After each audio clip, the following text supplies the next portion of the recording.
అట్లే వేణుచెట్టి జానకిరావు గారు కూడా కొబ్బరికాయ కోరుతున్నాము.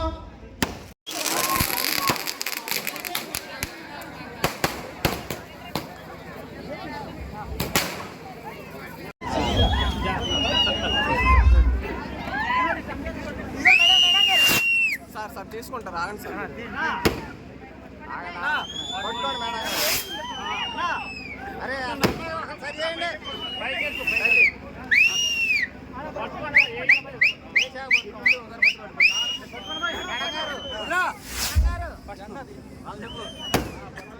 అట్లే తెలుగుదేశం పార్టీ మహిళా అధ్యక్షులు గారు పంటగంటి శ్రీనివాసరావు గారు కూడా దండయాత్రగా కోరుతున్నాము.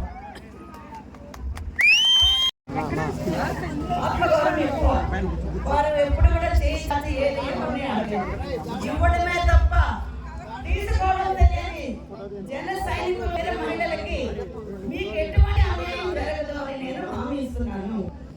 నేను అందుబాటులోనే ఉంటాను. నందిగమ పార్టీ ఆఫీస్ కూడా ఉంది, మన జనసేన పార్టీ ఆఫీసు. మీకు ఏ కష్టం వచ్చినా, ఏ చిన్న నష్టం జరిగినా, ఎటువంటి బాధ కలిగినా, ఎక్కడ కూడా ఏ శాఖల్లో కూడా కానివ్వండి, ఆర్డీఓ ఆఫీసులో, ఎంఆర్ఓ ఆఫీసులో, పంచాయతీ ఆఫీసుల్లో, ఈవెన్ పోలీస్ స్టేషన్స్లో ఎక్కడైనా కూడా మీకు ఏ చిన్నది మీకు అవసరం వచ్చినా ఖచ్చితంగా మీరు కాంటాక్ట్ అవ్వండి. పార్టీ ఆఫీస్కి మీరు కాల్ చేయండి. మీకు ఏదున్నా కూడా మీరు ధైర్యంగా అడగండి. ఇంతకాలం మనము పోరాడాం, ఇప్పుడు మన హక్కుని మనం సాధించుకోవాలి. అందులో మనకి పవర్ షేర్ ఉంది కాబట్టి మనము పవన్ కళ్యాణ్ గారు ఎన్నోసార్లు చెప్పారు, తెలుగుదేశం వెనకాల నడవడం లేదు, టీడీపీ పార్టీ పక్కన నడుస్తున్నాం మనము అన్నారు. ఎందుకంటే ఏం కావాలి మీకు? మీకేదైనా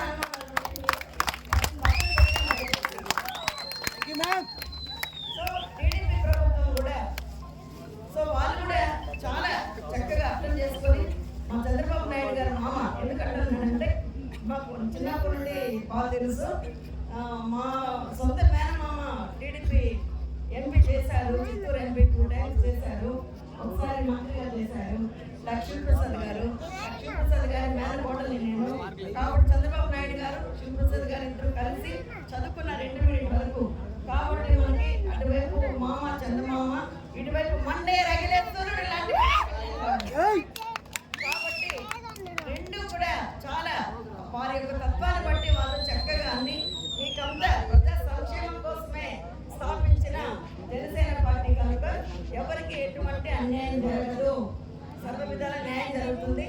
టీడీపీ పెద్దలు కూడా మీరు వెళ్ళి వాళ్ళని వెళ్ళొచ్చు, ఎందుకంటే ఒక ఫ్యామిలీ మెంబర్స్ మనం ఉండడం. ఇప్పుడు మీరందరూ వెళ్ళి మీకు ఏదైనా డౌట్స్ ఉన్నా, మాకు ఇట్లా ఉంది, మాకు ఇది ప్రాబ్లం ఉంది, మాకు చేసి పెట్టండి అని అడగచ్చు.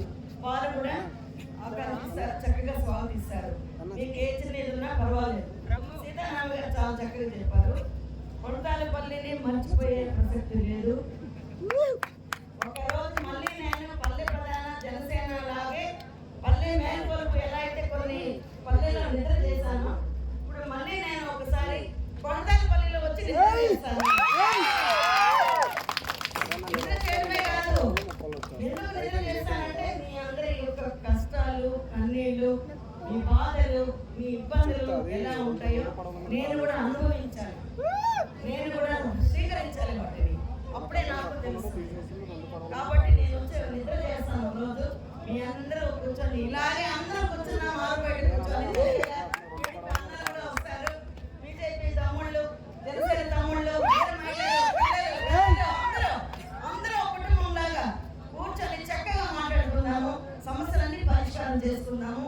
అది బాధ్యత నాది, నేను గట్టిగా మీకు మాటిస్తున్నాను.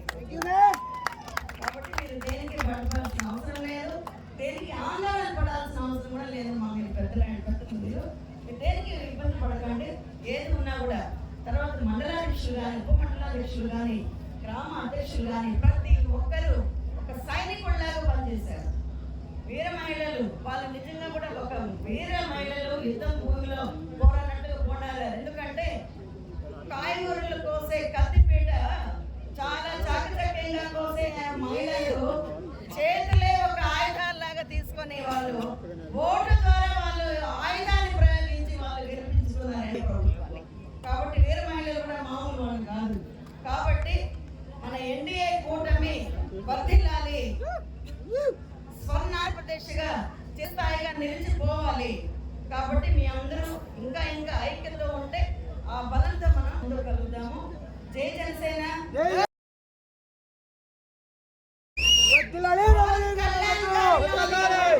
ప్రతి రక్తపు పొట్టు జన సైనికుడు, ఆయన ఒంట్లో ప్రవహిస్తున్న రక్తం జన సైనికుల యొక్క యువ రక్తం, ఉడుకు రక్తం, ఆయన యొక్క బలం, ధైర్యం, సాహసం అంతా కూడా జన సైనికులదే, వీర మహిళలదే. మీరు కూడా జనసేన అనే మాటే మా బాట అని నమ్మి ఆయన మీరు ఎంతో గౌరవించి ఆయన ఇచ్చిన ప్రతి మాటను మీరు నిలబెట్టుకొని మీరు ప్రతి చోట ఓట్ ట్రాన్స్ఫర్ విషయంలో ముఖ్యంగా ఎంత మీరు కష్టపడ్డారో నాకు తెలుసు.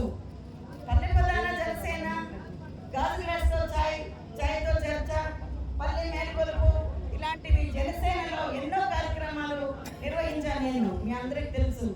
కొత్తపల్లి కూడా వచ్చాను. ఎన్నో మీ యొక్క కష్టాలు, తాగునీరు, సాగునీరు, డ్రైనేజీ సిస్టమ్ బాగాలేదు, రోడ్లు అస్తవ్యస్తం, సరైన హాస్పిటల్స్ లేవు, సరైన విద్యాశాలలు లేవు, పాఠశాలలు లేవు, అన్ని లేవు లేవు లేవు అనుకునే సమయంలో ఒక ఆపత్ బాంధవుడులా పవన్ కళ్యాణ్ గారు రావడం, చంద్రబాబు నాయుడు గారికి ఒక మిత్రపక్షంతో అందరూ మూడు పార్టీలు కలిసి ఒక త్రిమూర్తులుగా మారి ఒక త్రిశక్తులతో కలిసి ఇంత గొప్ప విజయాన్ని కేతనాన్ని ఎగరేస్తారంటే దాని వెనకాల ఉన్న మూడు పార్టీల పెద్దలది, కార్యకర్తలది, మహిళలది, వృద్ధులు సైతం, నడవలేని పరిస్థితుల్లో ఉన్నవారు కూడా, దివ్యాంగులు సైతం వారందరూ వచ్చి ఎన్ఆర్ఐస్ కదిలి వచ్చారంటే వేరే దేశాల్లో ఉన్న వాళ్ళందరూ సెటిల్ అయిపోయిన వాళ్ళు కూడా ఇక్కడికి వచ్చి ఓటు కోసం కొన్ని లక్షలు ఖర్చు పెట్టుకొని వచ్చి ఓటేశారంటే వారందరికీ ఎంత గుండె రగులు ఉండాలి, ఎంత కట్టుమంట దగ్గర ఉండాలి. వైసీపీ ప్రభుత్వానికి ఆ కొట్టిన దెబ్బ మామూలు కొట్టలేదు, ఖర్చుకున్నారు, మట్టి ఖర్చుకున్నారు. అలాంటిది ఎన్డీఏ మూడు పార్టీలు కలిసి ఇంతటి గొప్ప విజయాన్ని సాధించినందుకు మనమంతా చాలా గర్వించాలి. ఈ విజయం మీదే, ఈ విజయం మనది.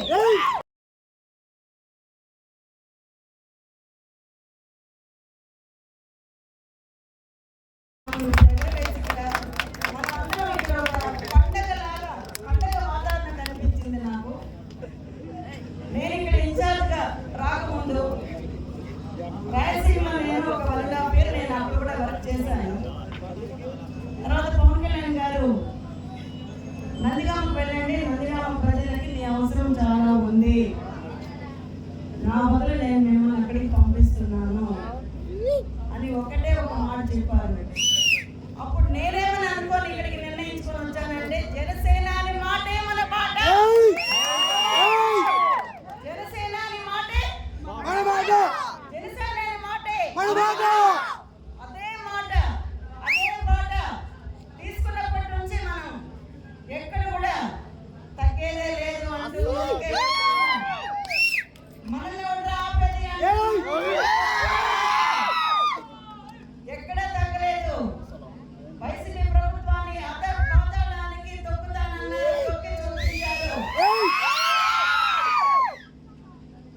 అధికార పార్టీకి వ్యతిరేక ఓటు చీలలు ఇవ్వను అన్నారు, పొత్తు ధర్మం అన్నారు. పొత్తు ధర్మంలో మనము కొంచెం త్యాగం చేసి టీడీపీకి, బీజేపీకి వారికి మనం ఇచ్చినా కూడా మన కుటుంబంలో ఉన్న అన్నలకు, అక్కలకి, చెల్లెలకి ఇచ్చినట్టుగానే భావించి సమమైన న్యాయంతో, సమానమైన ప్రేమతో అందరూ కలిసికట్టుగా ఎన్డీఏ కూటమిలో ఉన్న ప్రతి ఒక్కరూ, ముఖ్యంగా నా జన సైనికుల గురించి నేను చాలా గొప్పగా గుండెల మీద చేయి వేసుకొని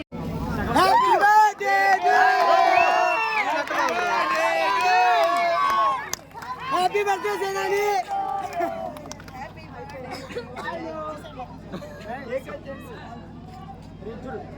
కొంచెం చాకు పెట్టి అజయ్ కుమార్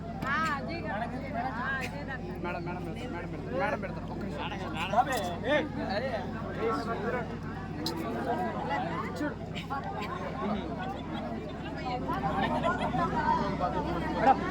మేడం ఫస్ట్ వాడికి పెట్టాలి.